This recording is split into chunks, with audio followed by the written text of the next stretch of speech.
어떤 한 주인이 멀리 타국으로 가면서 종 셋을 불렀습니다.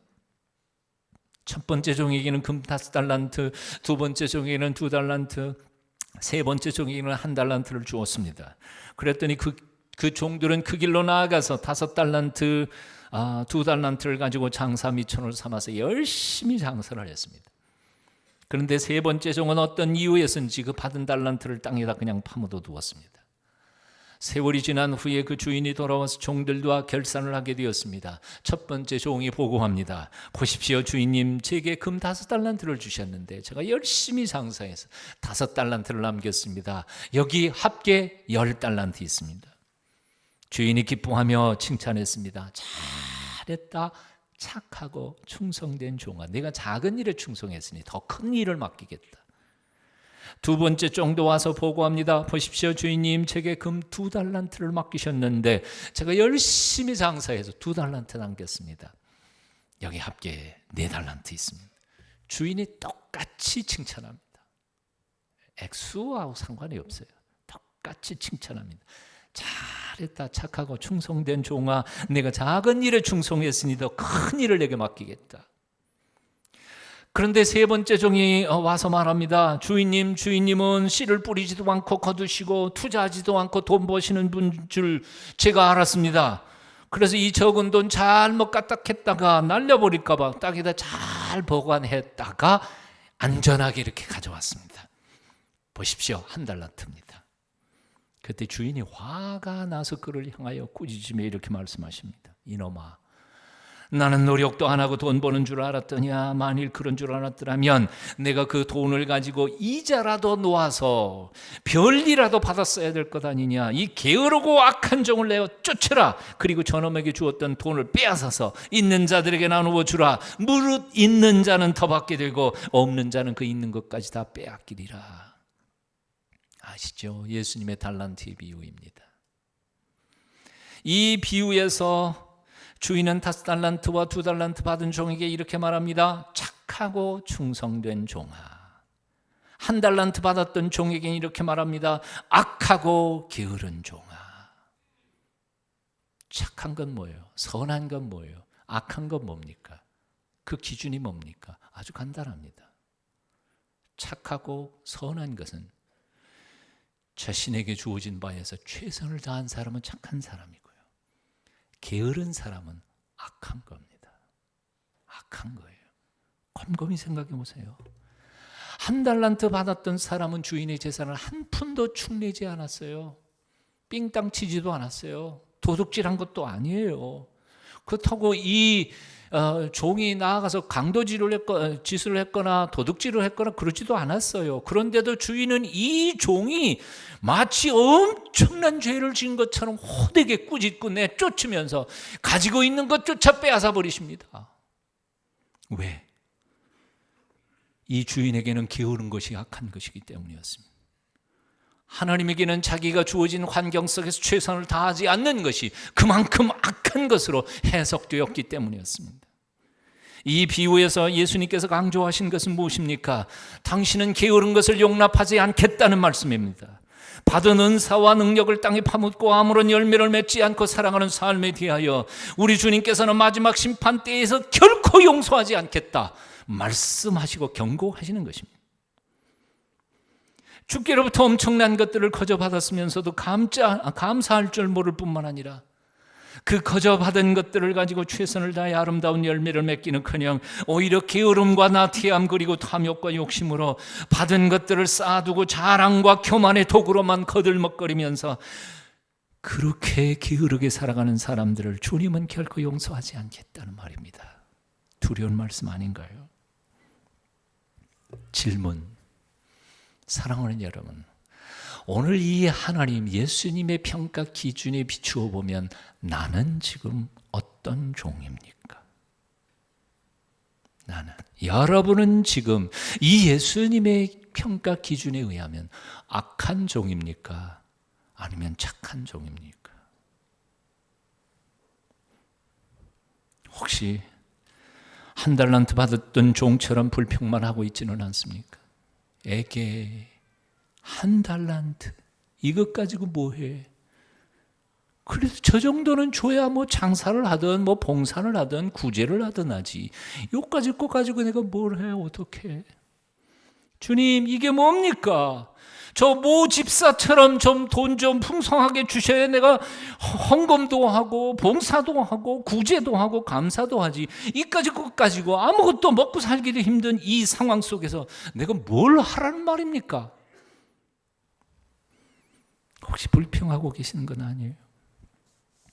여기서 참고로 말씀드립니다. 한 달란트는 5억입니다. 놀래지를 않으시네, 이 양반들이. 한 달란트, 그래서 동전 한 개인 줄 아셨어요? 아니요. 한 달란트는 금화의 단위인데 그 무게를 얘기하는 거예요. 한 달란트의 금은 요즘의 가치를 치면 5억이라니까요. 금은 5달란트는 얼마예요? 5, 25, 25억. 2달란트는요 10억. 5억이 작은 돈이 아닌데 25억에 비하면 뭐야, 이게 누구 사람 차별하는 거 뭐. 즉 다시 말하면 한 달란트이지만 5억은 충분히 자본금 가지고 장사할 수 있는 충분한 자본금이 된다는 얘기예요. 아니, 주인이 일할 수도 없는 거 조금 줘놓고 일 안 했다고 한다면 그 주인이 나쁜 사람이죠.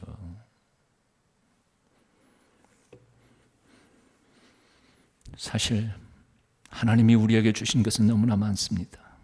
하나님께서 우리에게 맡겨주신 은사와 은혜는 너무도 큽니다. 하나님께서는 인간들에게 무한한 가능성을 주셨습니다. 내가 보기에는 끄지지 않은 것 같지만 그러나 내게 주신 사명을 감당하기에는 넉넉한 충분한 은사를 우리에게 주셨음을 믿어야 합니다. 독일의 에코노모라고 하는 뇌학자가 인간의 머리를 자세히 연구했다고 합니다. 인간의 뇌는 약 한 1.2kg, 1.3kg 정도. 많은 사람이 1.5 넘어가면 큰일 나고 800g 이하로 떨어지면 이것도 큰일 나고 보통 1kg에서 한 1.3kg 정도 나간다고 합니다. 전체 몸무게에 그거 얼마나요? 별거 아니죠. 하지만 그렇게 조그만 주먹만한 이 뇌가 주름살로 이렇게 잡혀서 그걸 종이처럼 쫙 피면 좋은 신문지 한 장 정도 넓이가 된다고 그래요. 그런데 신문지 한 장 정도의 이 넓이의 뇌세포 수가 자그만치 136억 5,300만 개. 감동 좀 받는 척 하세요. 근데 이 세포 조직 하나하나가 무한한 가능성을 가진, 세포 조직 하나하나가 엄청난 무한한 가능성을 가진 존재들이라는 거예요. 그래서 이분의 연구에 의하면 독일의 위대한 시인인 괴테라고 하는 사람은 일생 동안 뇌의 0.4%를 이용을 했다고 그러고, 역사상 뇌를 가장 많이 사용했다고 알려진 아인슈타인은 그 중에서 0.6%를 사용했다고 합니다. 인간 쪽에서는 하나님이 주신 가능성의 1%도 활용한 사람 역사상 단 한 명도 없다는 거죠. 자기 자신에게 한번 물어보세요. 왜 이렇게 머리가 나쁠까? 그러지 말고 나는 내 머리에게 주신 가능성을 몇 퍼센트 정도 썼을 것 같아요? 몇 퍼센트요? 0.01%. 참, 하나님이 우리 인간에게 몸에 머리에 주신 가능성은 무한합니다. 이만수 감독이죠. 지금은 감독이지만 옛날에 홈런왕 하던 때에 쓴 글을 보니까 이렇더라고요. 홈런 보이면 때렸는데 어떻게 그렇게 잘 때리는가 봤더니 야구공이 딱 날 넘어 수박만큼 보인대요. 그거 지금 못 칠 사람이 어디 있어요? 나도 그러면 치겠다. 야구공이 아니라 수박만큼 이게 수박이 날라오네. 그걸 못 칠 사람이 어디 있어요? 그런데 어느 정도 이 훈련을 하면 야구공이 수박만큼 보이는 거란 말이죠. 몇 주 전에도 그 얘기했죠. 최경주 씨가 골프 PGA 하는데 보니까 마지막 결선장에서요, 자기 아주 코너로 몰렸는데 글쎄 이 풀밭에 전혀 가능성이 없는 그 골에 백목으로 그어놓은 것처럼 줄이 쫙 이렇게 났더래요. 이렇게 눈에 보이더라는 거. 그래서 자기가 그랬대요. 아니, 초보자도 이런 거 다치겠다. 줄 대로만 치면 되는 거 아니에요. 퍼팅할 때. 안 그래요? 이걸 여기로 쳐야 되나, 여기로 쳐야 되나, 어디로 쳐야 되나. 자기가 생각을 못 하는데 쫙 줄로 그어놨더래요. 하나님이 그어주셨는지 어쨌는지 눈에 보였대요. 자기 눈에. 보였다는데 누가 뭐라 그래. 자기가 봤다는데. 봐가지고 그 길로 줄대로 딱 치니까 딱 들어가더라는 거죠. 그래서 인간이 어느 정도 되면 보일까? 저하고 여러분들은 그런 경지에 못 들어갔으니까 안 보이는 거지, 못 믿는 거지. 그런 경지에 가면 보이는 거예요. 유튜브에 올라온 영상을 보니까요, 일본의 그 검도대회, 선수권 대회에서 검도를 했는데요. 두 선수가 딱 동시에 머리를 탁 쳤습니다. 머리를 탁 쳤는데 누가 먼저 쳤는지를 알 수가 없어요. 고속 촬영하는 카메라로 판독을 했는데도 모르겠어. 그래가지고 고속 카메라를 쫙 가다가 마지막 순간에 딱 스톱을 시켜보니까 한 사람이 주변을 맞고 한 사람은 30cm인지 15cm가 떨어져 있어. 그 차이를 보니까 0.009초 차이예요. 그런데 심판관들이 그걸 봤을까요? 못 봤을까요? 판정을 내렸을까요? 안 내렸을까요? 심판관들이 0.009초의 차이를 보시고 고속 카메라 보기 전에 이미 이 친구가 먼저 쳤다. 4명이 전원일치 승이에요. 즉 다시 말하면 고속 카메라도 잡지 못하는 것을 어느 정도 숙련된 사람들 눈에는 보인다는 얘기예요. 무서운 거 아니에요. 즉 다시 말하면 하나님이 우리의 몸에 주신 거, 이게 무한한 가능성이 있다는 거예요. 놀라질 않으시냐. 직 지글러라고, 이름도 참 재미있죠. 이 미국 사람이에요. 이름이 찍이에요. 직 지글러는 이런 표현을 썼어요. 하나님이 주신 가능성을 파묻어 두고 사는 사람은, 따라해 보십시오, 거룩한 도둑놈이다. 도둑놈이에요. 하나님이 가능성을 주셨는데 그걸 안 하는 사람이 거룩한 도둑놈. 찰스 윈도어는 이렇게 표현했습니다. 세상에서 가장 큰 낭비가 있다면 그건 자연자원의 낭비가 아니라 가능성을 가지고 태어나면서도 그 가능성을 발휘하지 않는 사람이다. 사람 자원이 제일 큰 낭비라는 거예요. 할 수 있는데 노력하지 않아서 안 하는 거예요. 인간 낭비가 제일 큰 낭비라는 거예요. 찰스 윈도어는요. 여러분 할 수 있는데 안 해가지고 여러분 인생이 쪼들린 거, 참 그것처럼 낭비가 없다는 거예요. 답답한다는 거예요. 찰스 윈도어는 그래서 자기의 시 속에 참 재미있는 글을 썼어요. 시 마지막 줄 2줄이에요. 짧으니까 저도 외웠어요. 영어지만. Aim low, boring. Aim high, soaring. Aim low. aim, 이렇게 목표를 잡는데 낮게 나봐봐요. 그러면 인생이 권태로워요. 인생 하나도 재미없어요. 사는 대로 살지. 그럼 재미 하나도 없어. 근데 목표를 어떻게 높이 잡아? 내가 과연 저걸 할 수 있을까? 내 모든 걸 다 동원해서 노력해도 저건 안 될 것 같아. 불가능한 목표인 것 같아. 근데 뛰고 달리다가 보니까 됐거든? 와, 얼마나 신나는 거예요. 그게 인생이 신나는 거예요. 그게 비상하는 거예요. 날아오르는 거예요.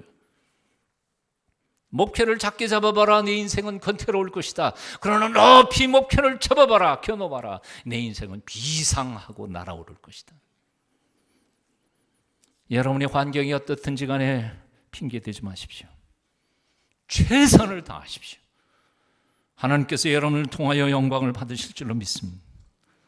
어두운 밤 쉬되리니 내 직분 지켜서. 어두운 밤 쉬대요. 나는 영원토록 내게는 60세가 안 올 줄 알았는데 6학년이야. 어두운 밤 쉬되리니. 젊은이 여러분 안 그럴 것 같아요? 두고 봐요. 눈 깜짝하는 사이에 벌써 그때 서목사님이 기억날 거예요. 내 직분 지켜서 찬이슬 맺힐 때에 즉시 일어나 해 돋는 아침부터 힘써서 일하라. 일할 수 없는 밤이 속히 오리라. 어두운 밤 쉬되리니 내 직분 지켜서 지는 해 빗긴 볕에 힘써 일하고 그 빛이 다 하여서 어둡게 되어도 꼼꼼해도 할 수 있거든. 끝까지 일하라는 거예요. 오늘 본문이 우리에게 주시는 세 번째 메시지가 있습니다. 하나님의 세상 맡은 청지기가 최선을 다해야 할 것은 뭐냐 하면 봉사라는 것이죠. 한번 따라해 보십시오. 선한 청지기 같이 서로 봉사하라. 서로 봉사하라. 종은 누굽니까? 주인에게 봉사하는 사람. 청지기는 누구입니까? 주인의 재산을 맡아서 그 주인에게 봉사하는 사람. 성도란 누구입니까? 하나님이 부어주신 것들을 가지고 서로 봉사하는 사람. 세상에는 두 종류의 사람이 있습니다. 봉사, 섬김을 받음으로 기분 좋고 기뻐하는 사람과 섬김으로 기분 좋고 행복하고 인생의 의미를 찾는 사람, 두 종류의 사람이 있어요. 그런데 누가 더 성숙한 사람이라고 생각하십니까? 물론 세상에 남이 나를 섬기는데 기분 나쁠 사람 누가 있겠어요? 많은 성숙한 사람이란 누구냐? 내가 남을 섬길 때 행복과 그리고 진정한 삶의 의미를 깨닫는 사람입니다. 지미 카터 미국 전 대통령은 재임 시절에는 인기가 별로 없었던 대통령이었습니다. 하지만 퇴임한 이후에 오히려 전 세계적으로 인기가 높아진 사람입니다. 지금도 미국 대통령이 어느 나라의 대통령과 평화회담을 하기 위해서 보내고 싶은 제1번 우선순위 제1번이 바로 이 지미 카터 대통령이라고 그래요. 이분은 취임 후에 자원봉사로 유명해진 분입니다. 많은 사람들에게 전 세계 쫓아다니면서 직접 집 지어주는 사람이에요. 한국에도 그분이 지은 집들이 몇 채 있습니다. 집을 다 지어주고는 그 집을 소유하는 주인에게 두 가지 선물을 준다고 합니다. 하나는 그 집의 키, 열쇠하고 또 하나는 성경책을 딱 주면서 이 키로 행복한 가정의 문을 여시고 이 말씀으로, 하나님의 말씀으로 당신의 가정이 행복하게 살기를 하고 축복하고 기도한다 그럽니다. 그런데요, 한 달 동안 집을 지었던, 두 달을 지었던, 세 달을 지었던 진땀을 흘리면서 고생했던 그 땀방울이 곧 마지막 순간에 큰 희열로 바뀌어버린다는 거예요. 그렇게 행복할 수가 없다. 사실 이 양반은 강대국의 대통령으로 가는 곳마다 식사 대접을 받은 사람 아닙니까? 미국의 대통령만큼 다른 데 가서 엄청난 대접을 받을 만한 사람 누가 있겠어요? 하지만 그의 고백은 그래요. 자기가 대접받은 기쁨보다 이렇게 해서 남에게 집 지어서 넘겨주는 그 행복은 비교할 수 없이 크다는 거지. 사랑하는 동순가족 여러분, 여러분들이 그런 기쁨을 남은 여생 동안 맛보면서 사시는 위대한 하나님의 자녀들이 되시기를 축원합니다. 우리 동순교회는 5가지의 비전이 있습니다. 첫째, 온전히 예배 드리는 비전입니다. 레이투르기아, 교회는 예배하기 위해 존재하기 때문입니다. 두 번째, 평생 배우고 가르치는 것이 비전입니다. 디다케, 죽을 때까지 배우고 죽을 때까지 가르쳐야 합니다. 여러분 죽는 순간에 자녀들에게 예수 잘 믿어 그러고 죽으시는 거 교육이죠. 죽는 마지막 순간까지 가르쳐야 되는 거예요. 세 번째로 주님 안에서 온전히 교제하는 것입니다. 코이노니아. 우리의 교제는 육적 교제하고는 다릅니다. 여기서 끝나지 않습니다. 하나님 나라에서도 그 교제는 계속되는 줄로 믿습니다. 그래서 저는 이렇게 생각합니다. 교회 안에서의 교제들은요, 다시는 안 볼 것처럼 싸우면 안 됩니다. 아무리 화가 나더라도 어떻게 해요? 다시는 안 볼 것처럼 싸우시지 마세요. 왜냐하면 이후에 분명히 하나님 나라 가가지고 예수님 앞에서 꼭 만날 거니까. 그때 얼마나 민망하실 거예요. 심각하게 생각 안 하시는 것 같은데 심각한 문제예요. 그러니까 부부가요 싸울 때에도 룰이 있잖아요. 예? 다시는 안 만날 것처럼 싸우면 그 사람은 잘못하면 이혼해요. 그러니까 진짜 약점은 그냥 건드리지 말어. 내일 또 만날 사람으로 생각하고. 네 번째로 우리 교회 네 번째 비전은 캐룰소 땅끝까지 복음을 전하는 것입니다. 다섯 번째는 하나님이 우리에게 주신 은사를 따라 섬기고 봉사하는 것입니다. 섬김을 받으러 오시지 않으시고 섬기려 오신 주님, 섬기고 섬기다가 제자들의 발까지 씻어주시다가 정당에는 당신의 한 몸 십자가 높이 달려 죄값으로 죽으시기까지 섬기셨던 주님, 그분이 우리의 스승이십니다. 우리는 그분의 제자입니다. 제자는 스승 따라가야 되지 않아요. 제자 닮지도 않은, 스승을 닮지도 않은 제자가 나중에 스승을 어떻게 뵙겠습니까? 우리가 이렇게 편안하게 예배를 드리는 그 배후에는요, 수많은 사람들이 수고가 있었다는 사실을 우리는 결코 잊지 말아야 할 줄로 믿습니다. 보세요, 꽃꽂이요, 최소한 하루, 길게 걸리면 이틀을 풀로 시간 내서 이 꽃꽂이 꽂아야 돼요. 안 그래요? 이게 저절로 팡 하고 생겨요? 저 호산나 찬양대 오늘도 찬양을 드리셨습니다만 저런 은혜로운 찬양을 하기 위해서 주일날은 완전히 시간 다 바쳐야 돼요. 예. 그렇지 않고 저렇게 위대한 찬양이 나올 수 있을 것 같아요. 여러분 차 쉽게 몰고 와서 주차장에 차 대고 가시지만 거기 차량 봉사자들은 아침에 일찍 와가지고 주차장 다 쓸고 여러분 올 때까지 기다렸다가 여러분 나은 다음까지 거기서 뒤처리하면서 봉사하고 계세요. 어떤 젊은 사람들은요, 조금 기분 나쁘다고 그냥 대들기도 하고 그런데요. 나는 못 들었는데. 주차 봉사자들 중에는요, 사업 크게 하시는 회장님도 계세요. 아세요? 함부로 대하지 마세요.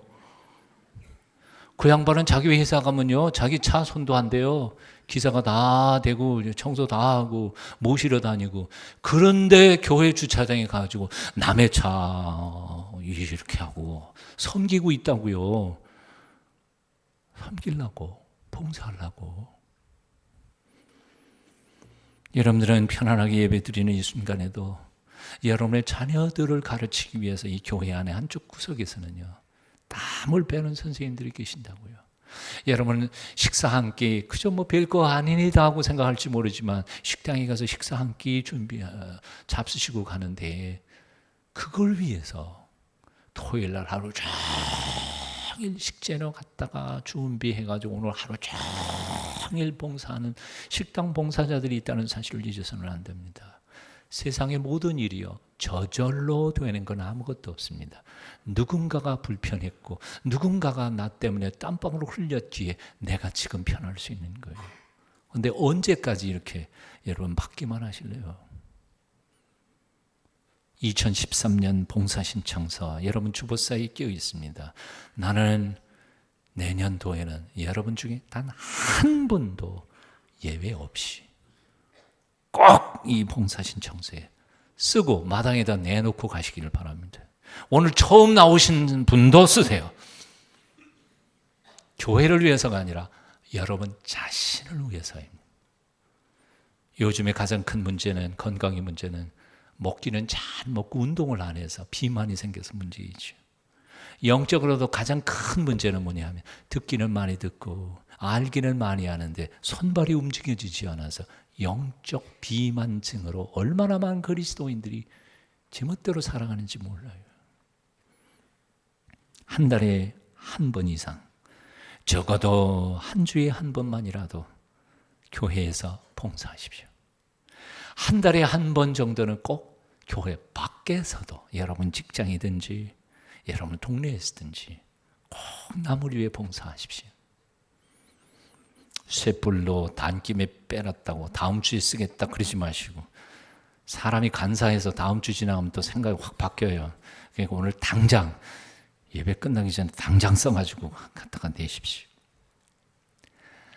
서비스라고 하는 단어는 참 아름다운 단어입니다. 하나님을 향해 쓰일 때에는 예배라고 번역되고요, 사람을 향해 쓰일 때에는 섬김 혹은 봉사라고 번역됩니다. 근데 이 아름다운 단어 앞에 이상한 게 붙으면 아주 이상한 단어가 됩니다. 입술이라는 단어, lip service가 되면 입으로만 하는 거예요. 공치사가 되죠.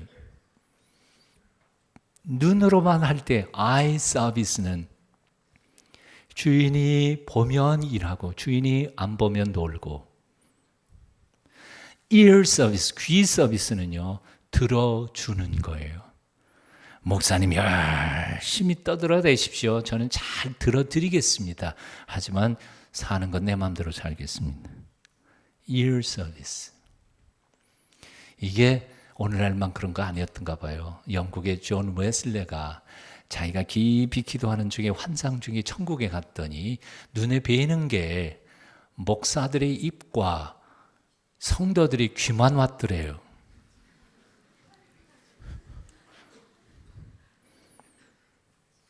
저와 여러분에게 주시는 무서운 경고입니다.